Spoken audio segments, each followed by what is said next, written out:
안녕하세요. 자녀 교육의 모든 정보를 알려드리는 드림맘입니다. 하이클래스라는 그 드라마가 실제 제주국제학교를 배경으로 일어나고 있는 일인데요. 여기에 있는 내용이 정말 실화야? 라는 부분에 대해서 얘기해 보려고 해요. 돈과 권력으로 정말 학교의 커리큘럼과 선생님을 쥐락펴락할 수 있는 건가? 유치부, 초등부부터 일찍 입학을 해야 되는 게 맞는 건가? 어느 정도 부유층에 여기 학교를 가게 되는 건지, 그리고 우리 아이가 왕따이거나 인기가 없는 아이인데 학교를 바로 평정할 수 있는 그 비법에 대해서도 알려드릴 테니 끝까지 시청해 주세요.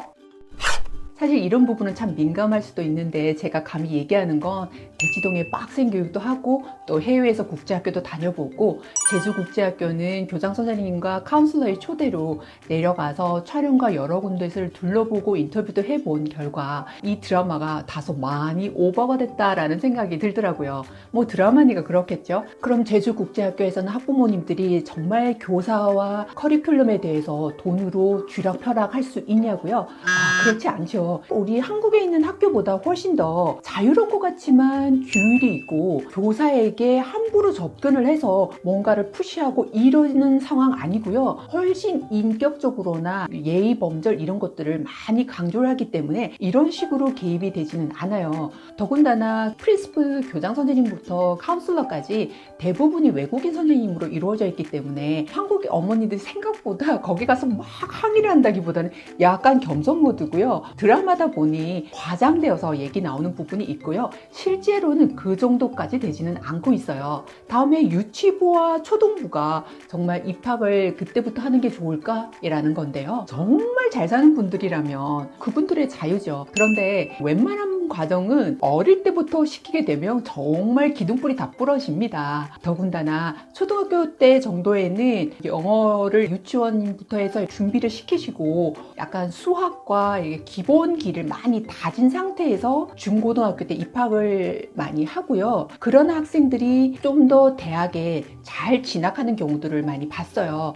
왜냐하면 자유분방하게 키웠는데 쭉 자유분방해. 이렇게 되면 나중에 대학 때 크게 이로울 게 없거든요. 약간 빡센 것도 느끼고 그리고 나서 옮기게 되면 아이들이 약간의 한국에 있는 그런 학습 플러스 수학에는 강해지고 영어도 나름 대비해서 온 다음에 입시 쪽으로 가게 되면 어머니들이 금전적으로 물론 힘드시겠지만 초등이나 유치부터 다니는 것보다는 금액이 줄어들겠죠. 그래서 보통은 명문대를 가겠다. 그리고 한국에 있는 중고등학교 커리큘럼이 우리 아이와 잘 맞지 않다라는 분들은 보통은 그때 준비를 하셔서 중고등학교 때 입학을 하실 것을 권유드리고요.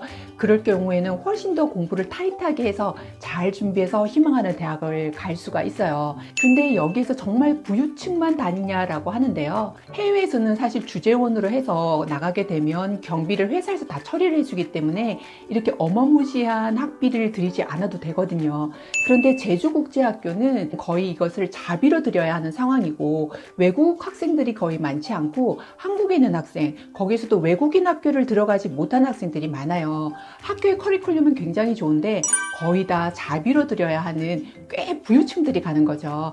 그래서 여기에서는 돈이 많이 든다고 생각하시면 되는데 여기에 장점이 해외에서 체류 3년 이런 규제가 없고 또 미시민공자가 아니어도 입학할 수 있다는 장점 때문에 한국의 교육에 잘 적응하지 못하거나 경제적으로 여유 있으면서도 보다 나은 교육을 원한다라던가 자녀에게 이런 교육이 필요하다라는 분들에게 가게 되는데요. 부유한 분들은 정말 많지만 드라마에 나오듯이 막장 드라마 같은 그런 정도는 아니에요.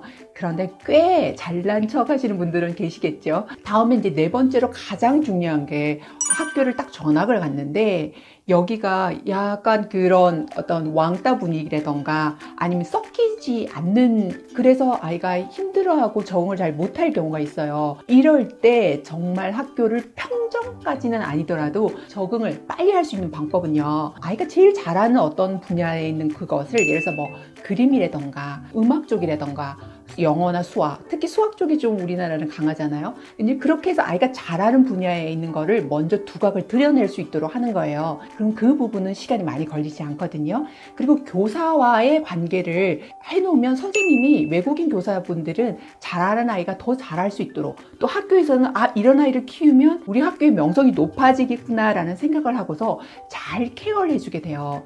그럼 선생님도 또 학교에서도 신경을 쓰면 그 아이는 이상하게요, 한국 어머니들이 막 왕따하고 무시했다가 슬슬슬슬 스물스물 들어오는 그런 경우도 있어요. 친구에 대해서도 너무 걱정 안 하셔도 되는 게, 한국 학생들하고 잘 안 어울리고 처음에 좀 어렵다 이럴 때는 외국인 친구에게 이렇게 같이 사귀는 게 오히려 더 좋을 수 있어요. 그렇게 될 경우에는 여러 가지로 뭐 삐걱거리고 민감한 부분들이 좀 덜하고요. 오히려 또 한국 아이들이 그 외국인 친구와 사귀기 위해서 이렇게 붙는 경우들도 있고, 서로 기브앤테이크, 외국인 친구들도 외롭고 또 한국에 있는 문화를 배우고 싶기 때문에 또 외국인 친구하고 사귀는 그런 부분에서 좋아하고요.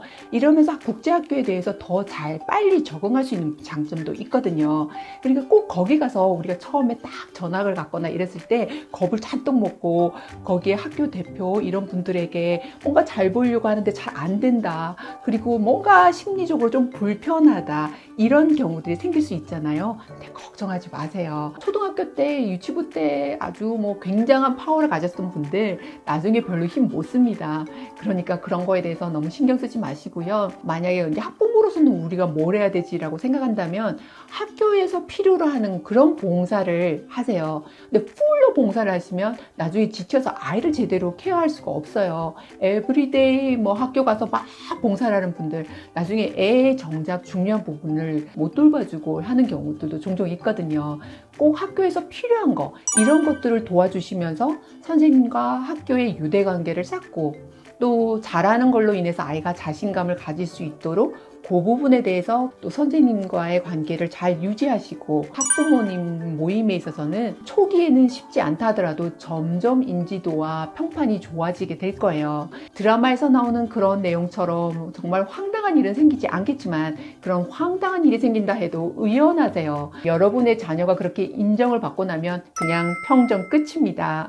여러분이 이제 아이를 키우면서 정말 궁금한 점, 또 알고 싶은 점 댓글로 남겨주시면 제가 최대한 댓글을 남겨드릴게요. 그리고 다음 시간에도 좋은 영상으로 찾아올게요.